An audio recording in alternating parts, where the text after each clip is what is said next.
All right, we are live. Hello. Welcome to the Punk Rock Libertarians Podcast, episode 466. I am Otto, and today I'm joined with Jared. Hey, what's up, guys? And there's the No State Solution, James Babb. Great to be here. And we also really excited about this special guest, Andrew Thorpe King, the author of Failure Rules, the 5 Rules of Failure for Entrepreneurs, Creatives, and Authentics. There he is, right there. How's it going, Sounds guys? perfect for this podcast. Yeah. And the founder of Thorpe Records. So We have some Really experience with failure ourselves. yeah. So thanks for coming on. Thanks for joining us tonight. Yeah, thanks for having me, man. Love what you guys are doing. And, I messaged you several times, and I'm glad you responded at some point, and happy to be here and chat it up. Yeah, man, I totally feel so bad. I'll take the blame for that. I dropped the ball, so we're gonna tell you guys a little bit of the background. Like, he's been messaging me for a while now, and I don't know if it was you, Jared, someone else was checking the messages, and then every single time I'd see it, I'd be like, oh, I meant to respond, but like ADD out, and I just never got a chance. And I was like, you know what, like I gotta sit down, write it, put it on the calendar. We made it happen. So, but I'm glad we were able to do it. Sorry about that. My bad. No worries at all. If it helps so many podcasts, it takes 3 or 4 kind of, reaching out before you actually get everything scheduled. So it's pretty normal. Yeah, man, we weren't big timing you. Trust me, that was that's not, we're in no position to be big timing anybody, but especially someone of your ilk. So appreciate you coming on. But yeah, so I see the book that you were just holding up. Yeah, man. I'm excited to talk to you because like I've personally myself, like I found Thorpe Records, I think a long time. I don't know. So I was just going through it in my head the past few weeks. I'm like, when did I first hear about like Thorpe Records? Like I remember back in the day, I know Breakdown just from like Breakdown was on there. I remember I think, and I was going back, and of course I figured we should talk about it. But the Northside Kings, I think it was my boy Dan. I think it was when he knocked out Glenn Danzig. It was when of the Misfits. And so if anyone is listening and doesn't know, Jared, I don't know if you want to play the video real quick. This is a classic video. I think we've played it before, but it's on there. And I think this is how I got acclimated to your record label. I became a big fan. I don't know which came first. But yeah, here's the clip of it. What's going on? Wait, I went on exactly. I understand that. Can you push it back a little bit? Why can't you one after us?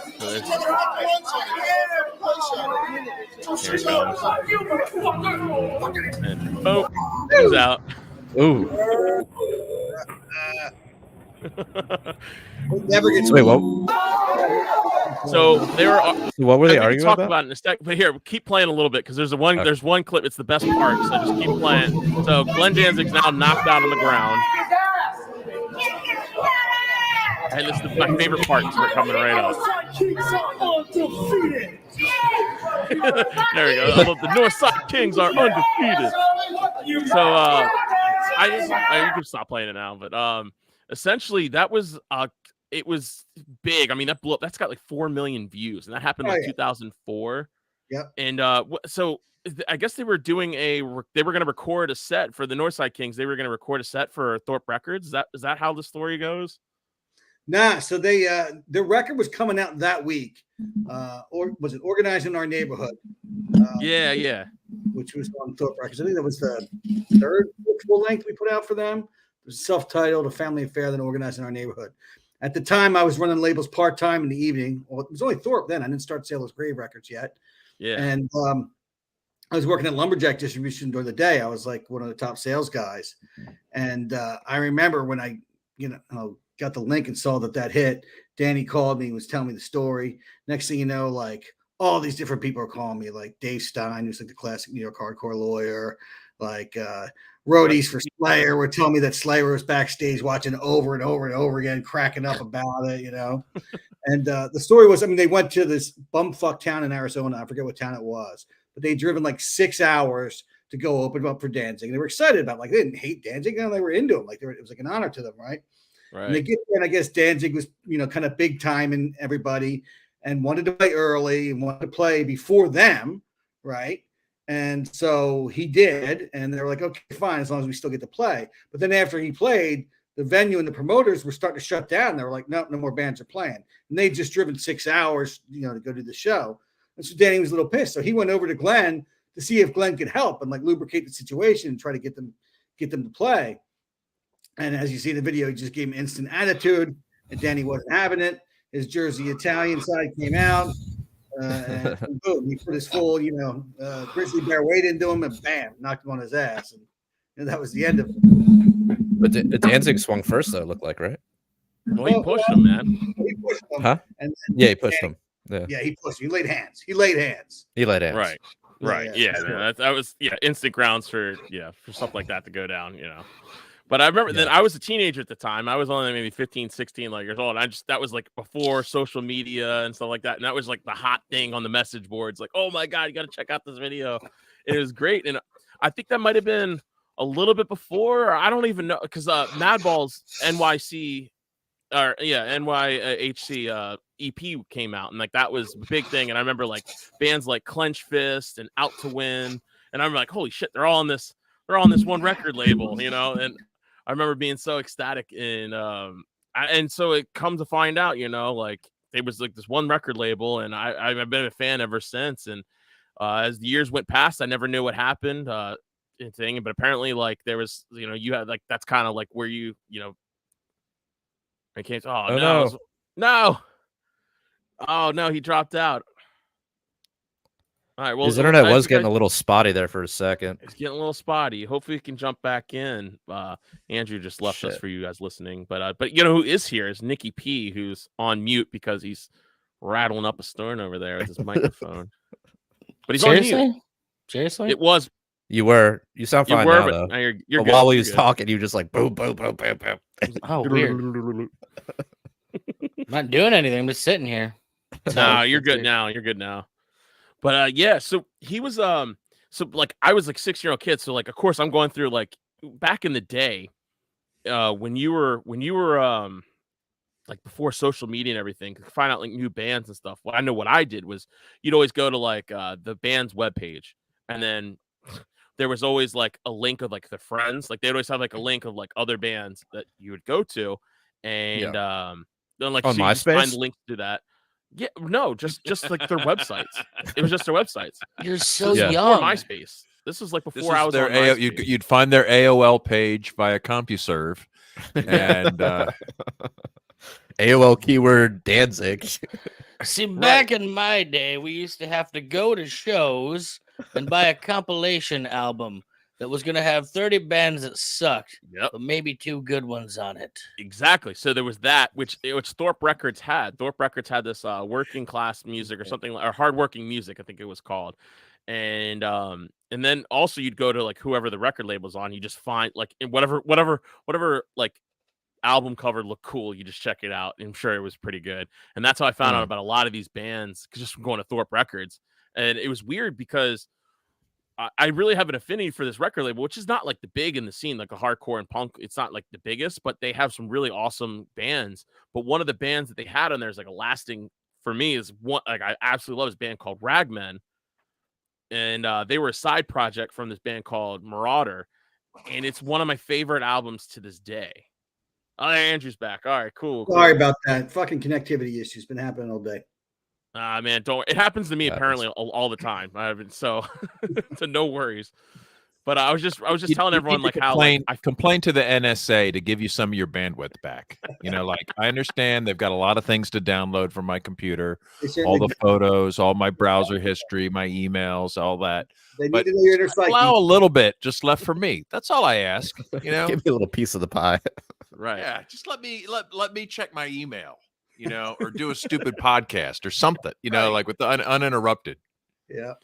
Yeah. So I was just telling them how like I came to find Thorpe Records just because, you go to bands, you find out like pages that they, like their friends are on, like they'll have bands and stuff. And you find out was the compilation you put out was Hardworking Music, I think it was. Yeah. Volume 1 and Volume 2. The one was Volume 2 was in Hot Topic. It was one of those counter Yep.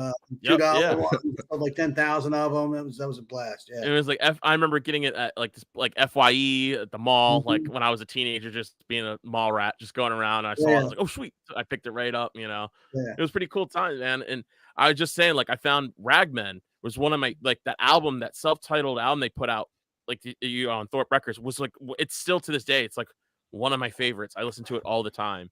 That actually wasn't Thorpe. That was Eulogy. That was a Eulogy release. That was Eulogy? It was around the same time that I was releasing Northside Kings and Blood for Blood and the Man and all that stuff. So it was around the same era because I worked for Lumberjack Distribution. And I was friends with John from Eulogy. And I had just signed Madball, and then he signed Ragman right afterwards. We had the same. Oh, man, I can't believe I botched that, man. We were I'm sorry. Together, and I was helping sell Ragman to all the stores and pumping it up, But that was a great record. Yeah. Just fucking Otto trying to like show off his like mad cred. I know my street cred is just dropped a little bit. No, but every time. I could have sworn. Oh man, I feel stupid. But all right, well, in the vicinity for sure. But I remember like Ironbound NYC. I love that. Yeah. Fucking rocked. So like that's how I got to know the record label, just I was picking up everything I could from a lot of these bands that were on there, but you stopped putting stuff out and I just never heard from it again. And that's kind of like I was reading some of the stuff you were putting out, listening to some of your podcasts you're talking about, and that's kind of like where your story, it seems to really evolve from that point, with a lot of stuff. So I don't know if you want to tell everyone a little bit about that. Yeah. So actually I stopped putting stuff out with Thorpe, and then I think the last was 2009. I put out a batch of records, like 5. But Sailor's Grave, my other label that I started in 2006, has kind of been more consistently active, which is that's more like Billy Oi, street punk stuff like that, like U.S. Bombs record, did like Roger Brent and the Disasters, Mad Sin, Coffin Cats, Kings of Nothing, Creep Show. More recently, like Flatfoot 56 and Goddamn Gallows, bands like that. And did The Business, the old Oi band, Mickey Fitz, God rest his soul. But yeah, so what's that? So I love the Creep Show. Do you? Yeah, they're a good band. Their bass player responded to an email I sent him once. He did what? He responded to an email I sent him once. Oh, really? That's cool. Yeah, they're good people, good band, great live band. Yeah, so the story for Failure Rules. I mean, obviously Thorpe Records and my entire, endeavor into the music industry, whether it's through that, whether it was working at Relapse Records or Lumberjack Distribution or starting Sailor's Grave, that's obviously very core to the story, for sure. But yeah, I would say the origin point for the actual book wasn't necessarily tied directly to the record labels, but that was part of it. So it was like end of 2013. I was like 39 on the precipice of turning 40. Had just gone through like this business divorce with a partner in the online lending business that I had, and it really kind of uprooted my financial structure. And so there's a bit of chaos in my life. And at the same time, I knew that I was on the precipice of a marital divorce. And so it was that kind of like volatility emotionally happening too. And I was taking this beach walk and I was listening to this playlist that had like Motorhead, Ace of Spades came on and like Cro-Mags, Hard Times. Never even thinking at the time John Joseph would end up writing the foreword to the book 10 years later. Yeah, I saw that. That's awesome. Oh, no. Oh, I thought that was me. I thought I was like, oh, man. Did you see my head go down? I was like, oh. We wish it was you, Otto. I know. Dude, the internet is a bitch. I fucking hate it, man. All right. The connectivity issues. We need to get back in the basement, get Andrew in the basement. Yeah. Where's Andrew located? I don't know. As a matter of fact, I wanted to also talk about. I saw he was smoking one of his stogies on the front porch and the town. So the town I go to in New Jersey, a vacation, is called Stone Harbor, and then literally the next town up is called Avalon, and that's where he was vacationing just like last week. And I wanted to talk to him about his Jersey connections and stuff. What's our policy about smoking on the podcast? That's good with me. Smoking what? Anything? I think looked like he was smoking tobacco, which is, that was a cigar. I mean, a lot of kids watch the show. Well, a lot of kids watch the show. I don't want to, I don't want to, I want to be a good role model for the kids. They just think you're old and weird. It's not a vape. What's he doing? I don't understand. Damn, I was getting real into that convo. I know. I wanted to know what was the. I don't want to I don't want to say anything because I know kind of like a lot of the story because I listened to a few of his podcasts and stuff, and I've yet to check out his book, but I did see John Joseph of the Cro-Mags, who follows us on Punk Rock Libertarians on Instagram. We always, he always liking and comment on each other's statuses because he's pretty fucking awesome. And I want to know if he gets confused for like being a biographer for failure. They've been on the rise the past couple years. Maybe people are wanting to know about the early stuff, and now they're looking at his book thinking, and then they're going to be disappointed when it's just not that. Well, I think his story's pretty cool, and like it's something I really want to talk about. So hopefully he can make it. Oh, hey, here he is. I think that's him. I heard a little bloop. Maybe we're trying a different device now. Yeah. Oh, fuck it. He's All back. right, cool. Going off Wi-Fi. Sorry about that, fellas. No, man, No problem. Yeah. Like I said, dude, for a second I thought it was me, so like my head just dropped. I was like, man, I really wanted to hear what he was saying. Like, Turns out nobody heard what he was saying. because usually it's me. I'm the guy whose internet always goes out. I have terrible service where I'm at. It stands to reason that I come in to talk about the value of failure, and my your internet fails. what's next? My house get hit by a fucking tornado? Actually, Why don't you tell us? Yeah. So, you want to tell us about the book? Yeah. So, like I was saying, the genesis of the book was on that beach walk, right? And essentially, like, thinking about all the things I had tried entrepreneurially, creatively for the past 20 years, everything from owning a fitness center to online lending companies and other things in the finance world, financial planning and lead generation companies, the 2 record labels, writing a spy novel, doing bodybuilding competitions, blah, blah, blah, and all kinds of stuff. And like all the different kind of like roadblocks, challenges, failures, problems, crazy stuff that occurred to me. I mean, top of my head, just, going through a bankruptcy, multiple business failures, like, relationship issues, almost losing my home, getting investigated by the feds, being sued by 3 multi-millionaires at once, all kinds of crazy stuff. You would think I would just stop and I wouldn't have this fire in me. But I did. I had this like lion heart in me. And I thought of the Winston Churchill quote that success is going from failure to failure without loss of enthusiasm. And it was like that enthusiasm was like the endorphin of the spirit that kept me going through the pain. Like I still had this like lust for life, this lion heart to go after things.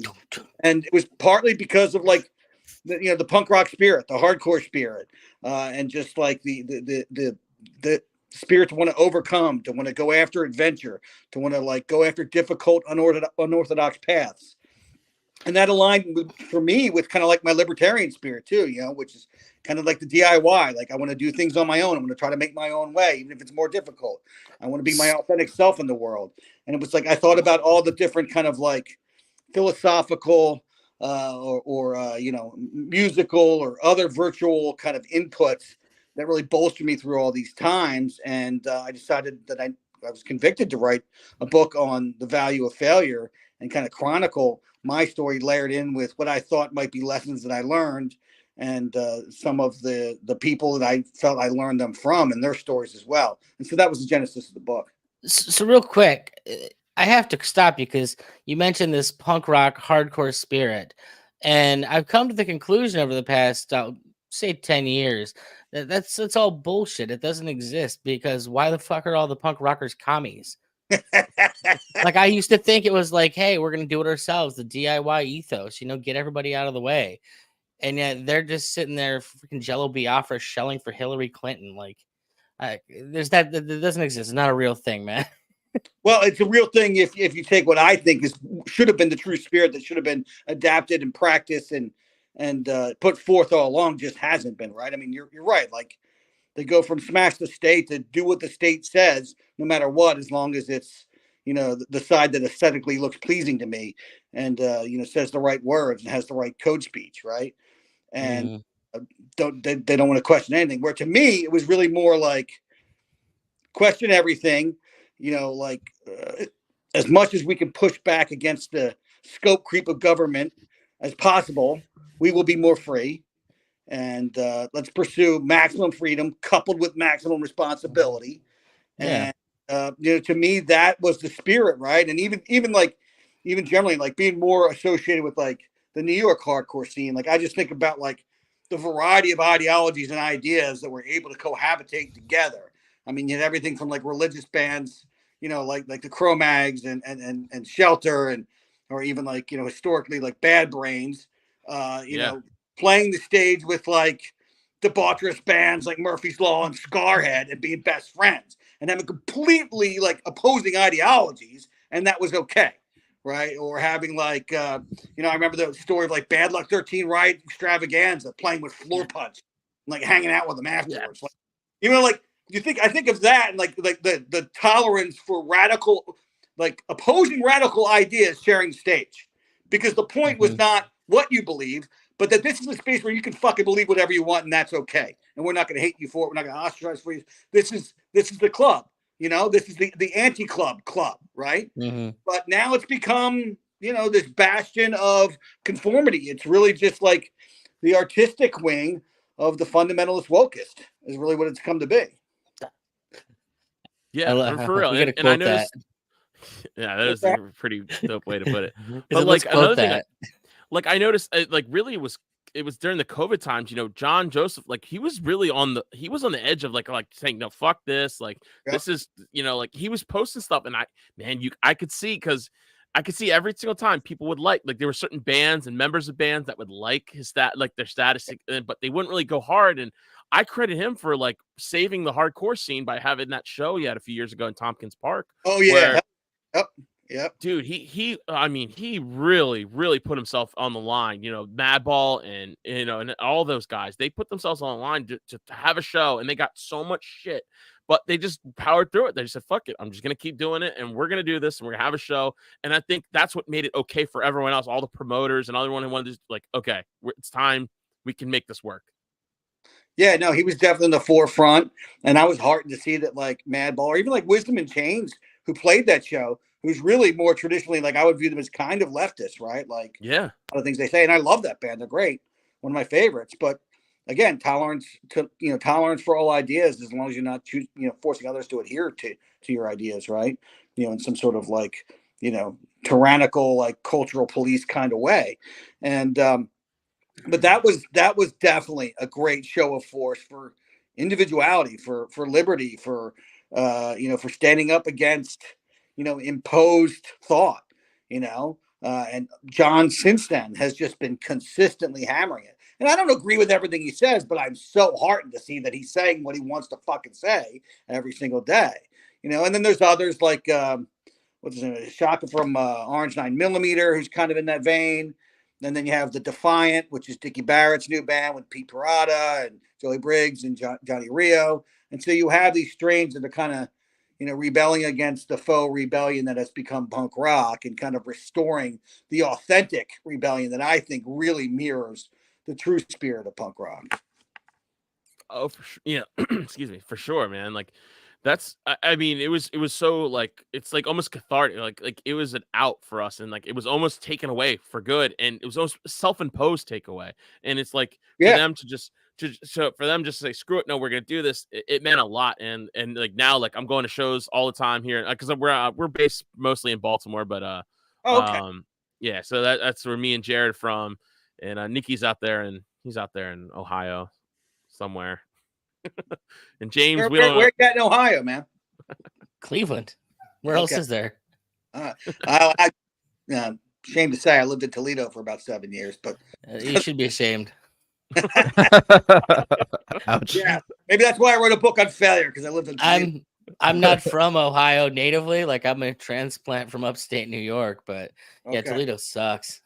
Yeah, I know. My daughter lives in Cincinnati now, and I visited there. That seems to be okay, but. So where you at now? I'm a big fan of Les Nessman, so I can relate. Les Nessman. There you go. I remember that. WKRP, baby. Yeah, no, I'm in the Philly area now. I've been in this area since 2009. So I lived in cool. Now when COVID you're in Bab's neck of the woods. Yeah.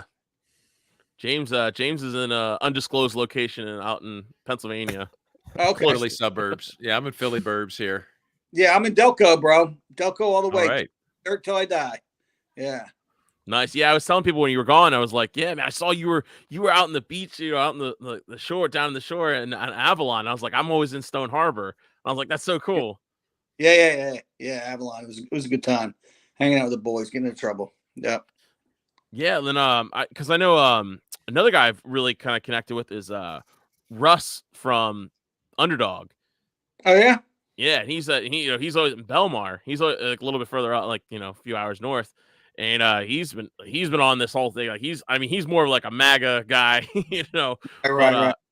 But it was cool talking. I talked to him about like all the time stuff. He's always sending us messages and everything. We kind of go back and forth. So I didn't know if you were up, you were north. I never asked. So I was like, I didn't know if you were up or closer to Philly area. That's cool, man. Yeah. I mean, I grew up going to Philly hardcore shows, First Unitarian Church and the Trocadero, and like that. Like I remember, like it was like late '90s. It was like H2O and VOD were playing the church, and that's when they really started blossoming, and just that whole scene back then. It was pretty rad, particularly in late '90s. Yeah, late '90s. You remember a band in Philly called E-Tribe back in the day? We used to do truck shows, late '90s, mid '90s. E-Tribe? Yeah, we used to do shows with oh my God, we'd do shows with like the Goats or G-Love and Special Sauce or. Well, I know that. Yeah, I never heard E-Tribe, but for sure, no, yeah. We had a fun band with a DJ and a bunch of percussion and shit. We used to do shows at the Troc, and I lived across the street at 9th and Arch. Oh, so nice. We could so we'd like come like after the show, just have a party on our roof there. Like that was a great spot. You remember Sloan and Beast and those guys working at the Troc? I never was involved with them directly. I was just, I was just a one of the drummers in the band. Yeah, gotcha. Very cool. So many things are coming together now.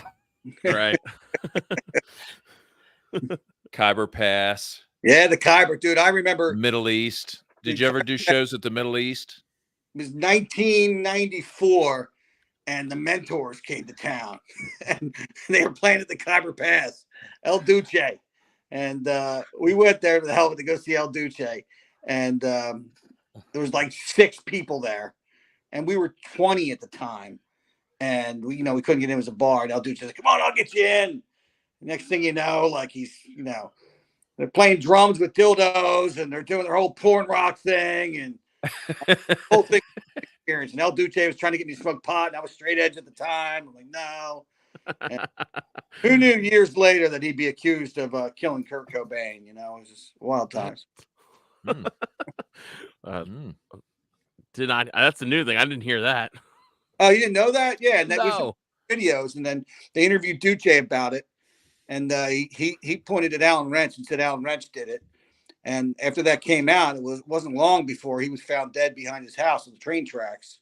Jesus, was suspect. So all kinds of conspiracy floating around that. I don't know how we got off of this rabbit hole, but you mentioned the Khyber Pass.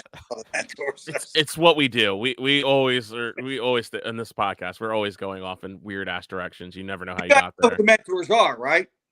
Yeah. And on the Mentors, y'all know who they are? Yeah, I've heard of them. I think they're pretty classic. There was it Sally Jesse or Jerry Springer notoriously? I don't know, one of those shows. I think it was Sally. Sally. It was like a Jerry Springer type show called Wally, and he was on it. Yeah. Oh, okay. I thought it was. Damn. But dude, I'm like 0 for 2 for tonight. Offensive. He called his brand of music rape rock. It was the most offensive, disgusting, sexual, like porn, like misogynist, homophobic, sounds great, horrible lyrics you could ever imagine. Yeah, who wouldn't love that? And I'm not advocating any of that, but from a spectacle standpoint, like it was funny back then when you're younger, and like it was just a spectacle is all it was. You know what I mean? He lived it. It was real to him, but it was a spectacle. One of my favorite albums I ever downloaded was Funeral Rapes, A Chainsaw on the Cunt. which was noise core with like played samples of porn over top of noise core. Basically, songs were stuff like I blew a load on Mother Teresa's grave, shit like that. Yeah. That's what Mentors were like. It was like 4F. That sounds so musical. All this crazy stuff. Like it was, when you're like in 8th grade and you first discover that, it's always fun to one up your friends. Oh, you think you listen to heavy, bro? Check this. Yeah. And one of my bands, Coffin Cats, actually did a song on like a Mentors tribute album once too. But that's hilarious. Oh you say God. Coffin Cats? Yeah, Coffin Cats. You know them? I do. Yeah. So I did 2 records for them on Sailor's Grave Records, and they did a song on the Mentors tribute album. Yeah. I'm gonna be honest. Most of the bands that you named on the label, I'm a huge fan of. So Oh, cool, nice. What else? I have no idea who you were, but I like the bands. The man behind the Can't plan. I can't get guess. on the Zoom call and stay on the Zoom call. You know. Yeah. See, I was more Thorpe. He's more a Sailor. So Right. Well, they're very different. I became more like, obviously, like I love it all, but I really got into like more of the street punk and psychobilly, the oi, and like the later years, which is why I formed that label. But still have a love for old hardcore, like a lot of new hardcore out now too, like End It and Mind Force and Buggin' and yeah, some other new shit that I like. That band Ingrown. You guys listen to Ingrown? They're more metal-y, but no, I haven't checked out Unger, but End It. I know the drummer Chris. I was going to shows with him for a long time. Yeah, they're Played pretty. baseball with that guy. Oh, that's right. Yeah, that's right. You played baseball with them. That's fucking funny. They just announced that Disturbing the Peace thing in Baltimore there with Biohazard, H2O. And, yeah, I went to go buy a ticket for that, and I was like, I'm going, man. It's like, why wouldn't I not go? It's like right up the street from me. But then, like, it's like for 2 tickets, it's $238, including really? like fees. And I was like, probably can't swing that right now. Probably Mm, gonna hold off on that one. I was like, because I went to the first one they did last year, which was awesome. Like, it was Trapped Under Ice and End It played that too. It was great, man. It was a great show, but I don't know, man. I don't know if I can spring that. Hopefully they do like the 1-day tickets, and I'll probably try to go to that. Yeah. I haven't decided if I'm definitely going or not, but I think I might head down. All right, man. If you're there, man, I'll let you know, and I'll see if we can Very cool. meet up or something. To smoke a cigar. That's right. Hell yeah, man. So But I'm sorry, I like cut him off when he was in the middle of talking about his book. Yeah. Yeah. Yes, we do that. It all ties back. I don't remember where I was at in that.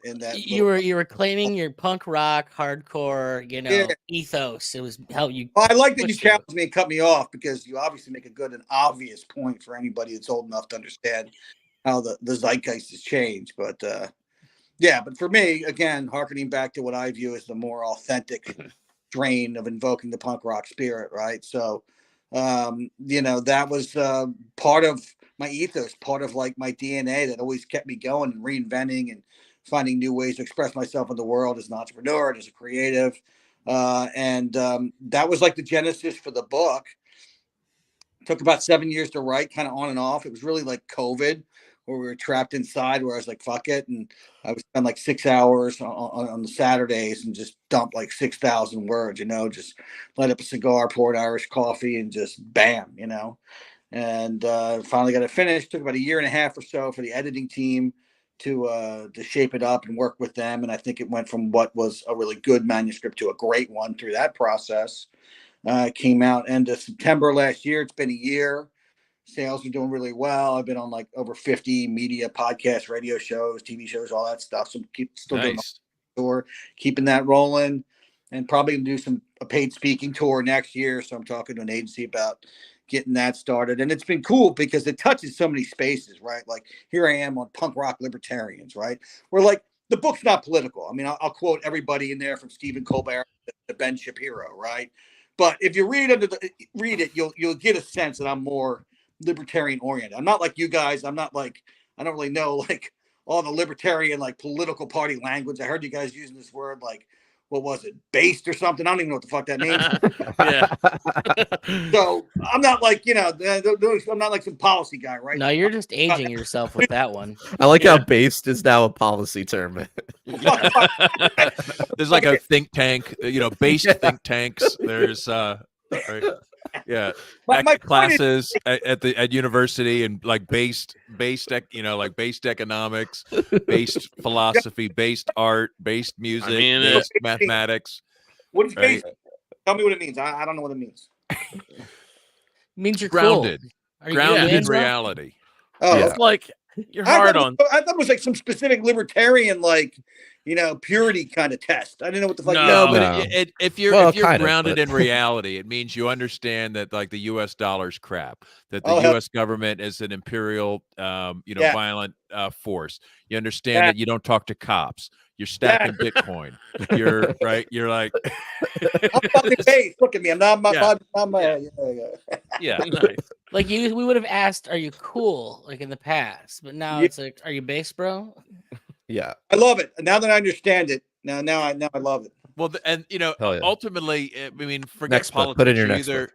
I like the designation that like our friend Ernie Hancock uses. He says there's two kind of people: those that want to be left alone, and those that just won't leave them alone. Like, which one are you? You know, like mind your we're business definitely versus Karens is essentially what I'm talking about. Mind your business versus Karens. I think we're all in the want to be left alone category. You're damn right. Yep. Mm-hmm. That's it, man. That's it.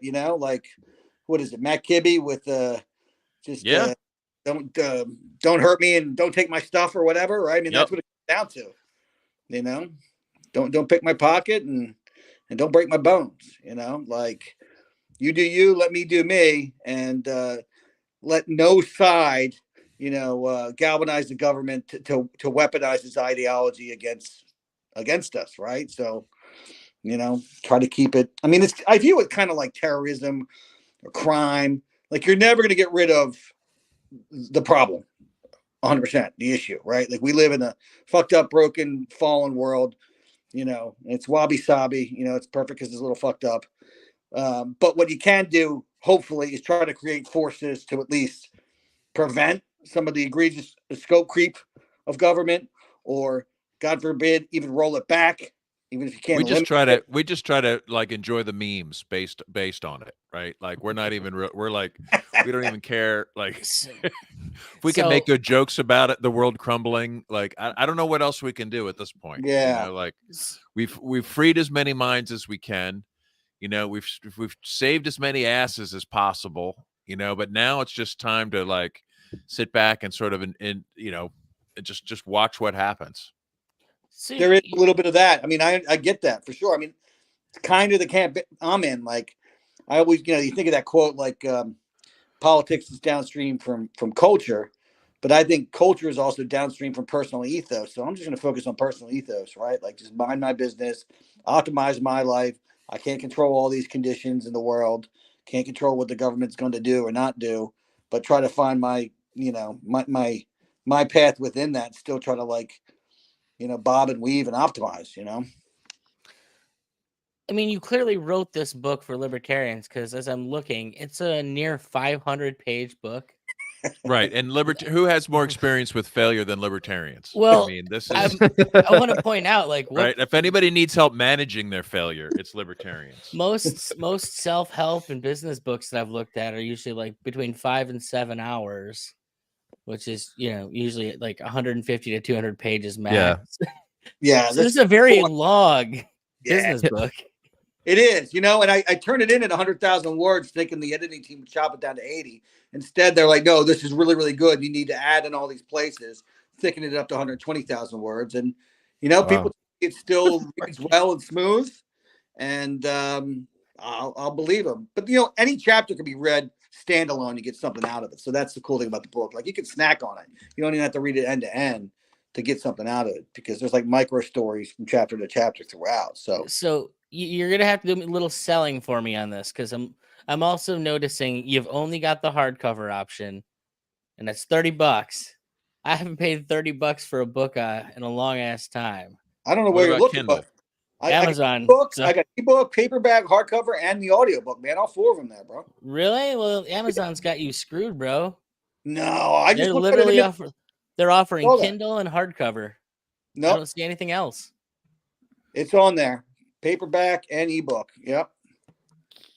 Oh, paperback, wow. $12.95, ebooks, like, I don't know. I found them. They're not showing them on the main page, man. They're trying to scam you. That ain't right. It's there though. It is. I got an Audible credit. I'm gonna have to go pick it up now. Yeah, the Audible. It was the audio version was narrated by this guy Jay Singh, who was an actor on that show Twin Peaks on Showtime. He also produced the music video for Machine Gun Blues by Social Distortion. So if all the people was looking at for this, he was the only one that had any sort of like life and urgency in his voice, and he's somewhat punk adjacent. So I chose him. And he did a kick-ass job. So did you self-publish this or what? So I own the rights and self-published, but I did it through a professional agency that is staffed by all people that have worked in the book world for the big publishers forever. Like the chick that did the cover art, does all Stephen King's cover art. It's a company that was founded by Tucker Max, who wrote "I Hope They Serve Beer in Hell." Oh, really? They're Okay, good- I'm they're familiar. good I'm company, familiar yeah. with that company. Yeah. Yeah, Scribe. So they did David Goggins' book. David Goggins. Yeah. They did Can't Hurt Me. They did James Altucher, Choose Yourself, who's one of my favorite authors and podcasters. His book was one of the ones that helped inspire me to write this book. They did Nassim I think Taleb's I've read book. that one. Yeah. Nassim Taleb, you know him, Lebanese intellectual, anti-fragile. So they know their shit, and they did everything soup to nuts, from building the website to the marketing plan to the editing, iconography. It was. They did a really kick-ass job and really set me up well. Hell yeah. But I still own the rights, which is great.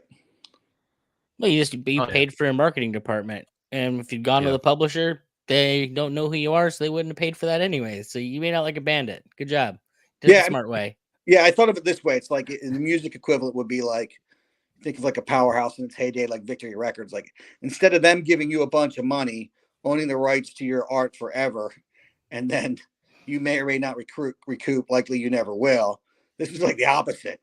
You give a company like that knows their shit, you give them money, but you keep the rights, and they still have the same professional application and marketing and promotion of the book. Yeah. Nice. Yeah. So, I mean, where were we? We were saying something. We got sidetracked. Yeah. Fuck. So so I was saying, like, it's not overtly political, right? Like, I quote people across the spectrum because it's about the thesis of the book. And I like to listen to thought across the political spectrum, like particularly on a topic that's not political, which really entrepreneurialism, overcoming failure, and all that type of stuff shouldn't be political, So it's definitely across the board, but there definitely are some like emphasis on those that I deem probably more aligned with how I think from like that type of libertarian more standpoint. So I mean, even like Lemmy from Motorhead, who called himself a libertarian, like from him to like John Stossel was in there, and so did Billy Joe Armstrong and Fat Mike at one point too. So yeah, but come on, they're worlds apart. Let me fuck. Right, Lemmy's fucking. Yeah, don't put Lemmy in category with those guys. I mean, dude, come on, let's not do that. I'm not. Mingle that, bro. Come on. Just say let's not start. Let's not start the. We can label ourselves libertarians. Like, I feel weird. It's like I'm using it very soft, very loosely, even with myself. Like, I'm not. Yeah. I'm no capital L. I'm not, doing any sort of like fundraising anytime soon or anything like that. But Not like Bab over there. Yeah. I'm not against that. I'm just saying. Fundraising. Borderline status up there. What? Yeah, I'm the guy who's trying to do the fundraising at this point. Trying to get that money. I technically get paid by a presidential candidate, but that's whatever. Oh, who's that? Oh, you do? Who's that? Oh, Josh? No, God no. Oh. No, I'd found him with money. Come on. Yeah, I was gonna say, what's he paying you? I write emails. With? Oh yeah, that's right. You did tell. Yeah, that's right. That's right. We talked about that. I don't know if you want to drop his name on the live show. Oh, shit. Why? I don't know. You'll have to have him on or something. Yeah. It'd be a funny well, we know conversation. we've had lots of political candidates come on and presidential nominees, and we've ruined a few. They come on our show. This is considered the graveyard of political candidates. Right. Well, at least the ones that really suck. Yeah, it's true. I don't know. Oh, wait, I thought we had a no political candidate rule. Yeah, I don't know. I might be revoking that because I kind of want to ruin some. You want to roast Rechtenwald and destroy it? I'm in game with that. Let's do it. I already told Rechtenwald. I was like, dude, you got to come on and talk to Bab. And so we might be having come. Why don't you get Chase? Why don't you get Chase on here? I can't. You know what? We'll see. We'll leave it a we'll see. Or we could get Josh on here. I told Josh he's welcome, but he said that our show used to be cool. Now it's not cool. So, but didn't he say that I'm still cool though? He said, "Yeah." By the end of it, he said you were all still cool. Yeah. It felt like a lie.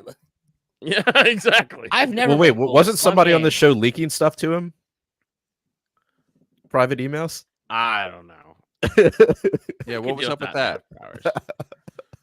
We could deal with All that right, in we'll the save that after for hours. later. All right. Yeah. But anyway, no, Andrew, like I really want like seeing like when you first messaged me about the book and stuff, it kind of hit home. It's almost like I'm like real nervous to read the book completely, like through, which I really do want to read. Like I really want to get the time around to reading. It is a lot, but I know personally, like failure is like one of my biggest fears.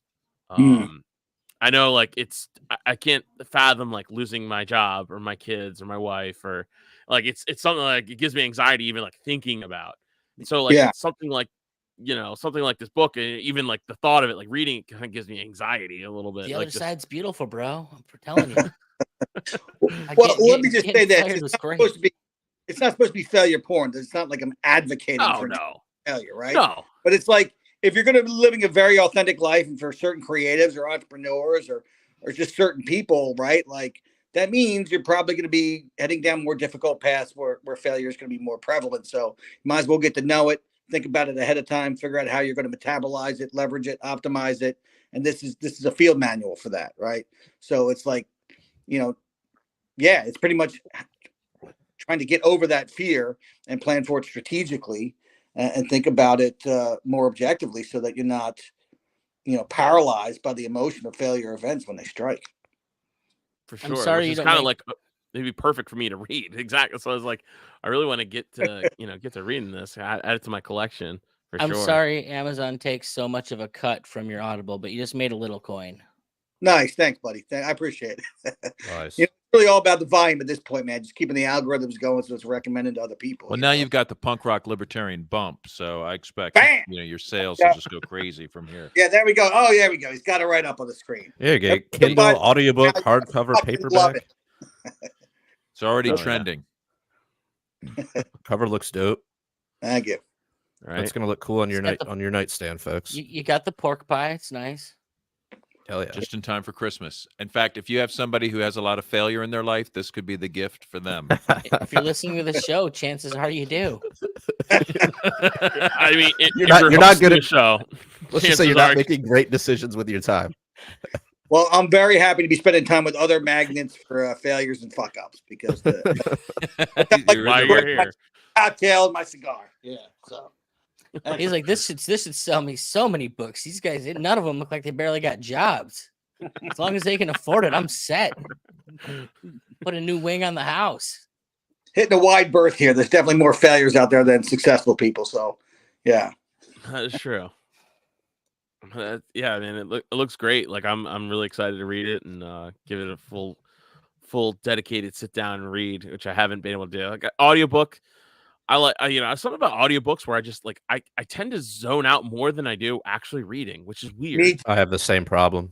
Yeah, me too. Well, I can listen to podcasts like all day, but give me an audiobook and I just like immediately zone out and just have to keep like rewinding, which is like way more like annoying than just like flipping back a page in a book. So well, yeah, I'm gonna read 104 books this year, and there's no fucking way I can do that if I was actually sitting and reading them. I don't have time for that shit. Is that your challenge for yourself, Nikki?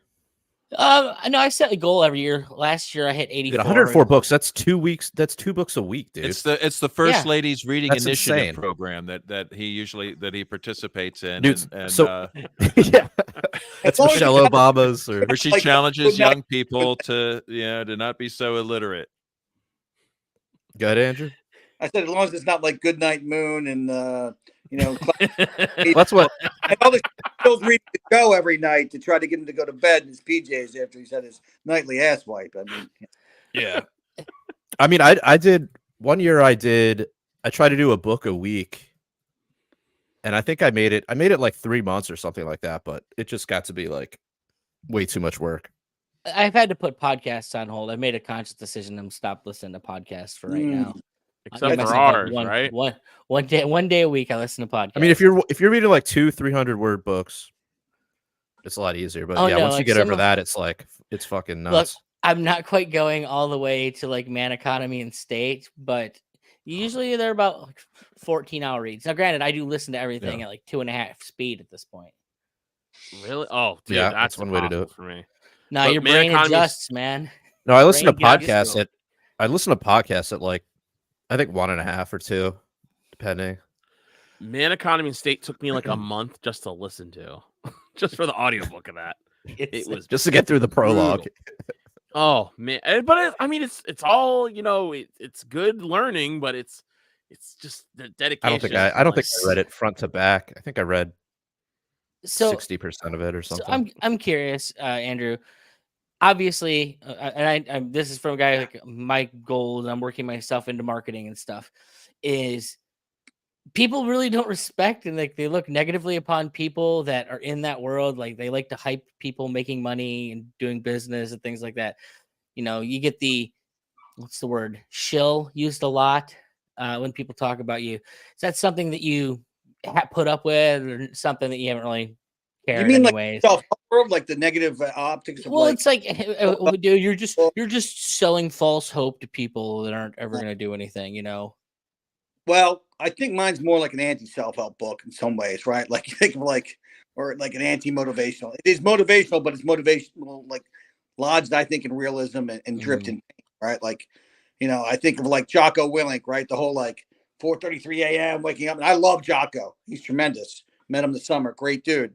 But like me, like doesn't No drink, one's doesn't doing that smoke. shit. Like I work out in the afternoon. I smoke like 4 cigars a day, and I drink every single night, right? So it's like I'm not pretending to be anything I ain't. And here's some things I've learned. Here's some successes I've had after some failures. Here's how I navigated them, metabolized them. And, I don't know it all. Obviously, nobody does. I'm not trying to claim to be a guru or anything like that. But there's some things I think I've learned. I put them together and people seem to think they have some value, right? So feedback I've gotten is that it doesn't feel like one of those inauthentic self-help books. mm-hmm. Really is like, a touch of autobiography with a whole lot of like case studies that kind of back up some of the lessons that I think I've learned. Nice. Yeah, that's good. I mean, there's so many of these like self-help books. They've been around for forever and they just kind of regurgitate the same stuff. But yeah, I mean, from the sound of it, it sounds like yours. What's that? I'm of a mind that like not everyone sells to the same people. Like, yeah. Like an Otto is going to trust dude a hell of a lot more than he's going to trust a Jocko Willink because he can look at him and kind of say, "Oh, I respect. I have pathos with this guy." And well, it's also the authenticity too. If Yeah. Someone's being authentic and they're telling real life stories, and then embedding a lesson in that, that's a lot better than like some of these, which is like you can just tell this just isn't real, right? This is just like stuff that you fantasized about, and like now you have like a pyramid of pussy, or I'm curious. Yeah. I mean, do you think there's any negatives like of someone having more positive, having I guess more hope and more positivity about what they can expect out of themselves? Like, is there any negative that can come from that? Of course there can. I mean, if it's too unrealistic, or if it's pegged to like a future reality that doesn't map back to current practices, and you're never going to reach it, right? So, I mean, this book is not so much about outcomes as it is about mindset, and it's more about ways of being than it is about benefits on the other side that are guaranteed, right? And it's the process and the way of being that is the benefit, right? It's the journey. It's not the outcome. Obviously, good outcomes are great, whether they're material, financial, or accomplishments or what have you. But I mean, this really, I think the book was really more grounded in that, like, realistic optimism. Like whatever you're going through, whatever failure you're going through, most of them you can pull some sort of value from it. Here's some example. Here's some stories about that. Here's some ways to potentially look at things differently that might help you keep moving forward and keep growing in a way where you can really maximize your life and maximize, the application of your unique talent stack in the world. And that's really what it's about. So it's not about becoming a millionaire. Maybe it's about becoming a thousandaire potentially, right? Or 100,000aire. But it's not about that either, right? It's about trying to align with what is your true calling journey. For some people, that might mean literally giving up a position of prestige, of wealth, to go pursue something that has more meaning, right? And so it's the idea of trying to marry money with meaning, and the struggle to do that in this world. That's really probably one of the main threads of this, is the struggle to marry money with meaning, and to find a way to use your unique skills in the world and not waste them. So you're not like on your deathbed with regrets of what if I tried this, if I, what if I risk this or went after this and you didn't do it because you're afraid, right? So it's destroying future regret is a big theme in the book too. Do you have any fun name drops in the book out of curiosity? Like people I wrote about? I would say, like, especially with your history with bands and stuff like that. I know when I read Dharma Punks, I think it was called, was it Noah Levine? Part of the fun of the book was like some of the stories he has of like all the bands that he used to be friends with when he was playing music and stuff. I mean, I write about some of the bands I've worked with. Like there's a whole chapter on the Coffin Cats based on some lyrics on a song about burning the candle at both ends. Other than that, I write John Joseph, obviously I write about. I never worked with him from a label standpoint, but obviously I've always looked up to him, and big part of like shaping me in my youth, particularly in terms of like spiritual ideas and that type of thing, and PMA. Other than that, there was a soundtrack for the book, Failure Rules, soundtrack on Spotify and Apple Music. And, obviously there's some bands I worked with on there, whether it's Madball or Blood for Blood or Flatfoot 56, Coffin Cats, bands like that. But no, I didn't really name drop too much. I mean, I talk about my time working at Relapse Records a little bit and things like that. But well, you say that's not name dropping, but it does. It's like it puts you in a space where like immediately like me and Otto are like, ooh. I know. I'm like, oh wow. Cool. He's gonna mention people I know. Like I'm fanboying. our little celebrity bit. I know. Kind of embarrassing, in fact. I know. Yeah. That's what everyone said about me. I'm embarrassed. James, my favorite band of all time is a no-name band from Cleveland that released like one record, and I didn't even live here when they released it. So I will fanboy out about the no-nameness of people. Who's that? Enjoy. Who's the no-name Cleveland band? They were called Boats, BOATZZ, and we're talking about circa 0103. Wow. Never heard of them. They're like an indie band at like the peak of the indie craze, and it's just something about them that I loved. I can't hear every time I think about Cleveland. The only thing I think of is One Life Crew, and that's it. One Life. I think right to Chubby Fresh and John Lockjaw. That's it. That's the only thing I think of. Kicking homeless people in the face. Yeah, Clevo style. I mean, when I think Cleveland, I generally think Bone Thugs and Harmony, but that's their branding was way backwards. Dude, yeah, man. Dude. I didn't think we'd be talking about One Life Crew tonight, but I think Lockjaw was a comedian or something out west for a while, something like that. Really? Yeah, like maybe mid 2000s or something. Oh, that's hilarious. I gotta find that. Yeah, I watched the video once, and he was doing some bit on banging Sarah Palin or some shit. I don't know. They were ahead of their time, man. They were ahead for the MAGA craze. They were definitely ahead of their time. Yeah, those guys. Faux gangster rap aesthetic. Hey, Otto, aren't you a fan of Sarah Palin? No, I'm not a fan of Sarah Palin. For the record, I'm pretty sure like I'm friends with friends of those guys. Really? They're still in Cleveland. They're still right by you, dude. Like I know where they are. I know. We gotta talk. Maybe we could talk about this in after hours.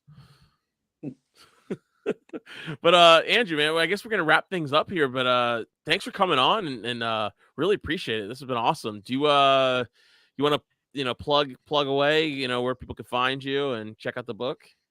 Yeah, man. Everybody go get the book, Failure Rules, the 5 Rules of Failure for Entrepreneurs, Creatives, and Authentics. Get it anywhere books are sold online. You can find me at andrewthorpeking.com. No E in the end of Thorpe. Follow me on Instagram at the same, at Andrew Thorpe King. And go check it out. And that about wraps it up. Hell yeah. Well, it's been a fun little. We can start the Punk Rock Libertarians book club with me, and we'll talk about it. Hey, do it, man. That's pretty good. I mean, even with I'll do a challenge with you, Nicky. I don't know about 2 a week though. That's insane.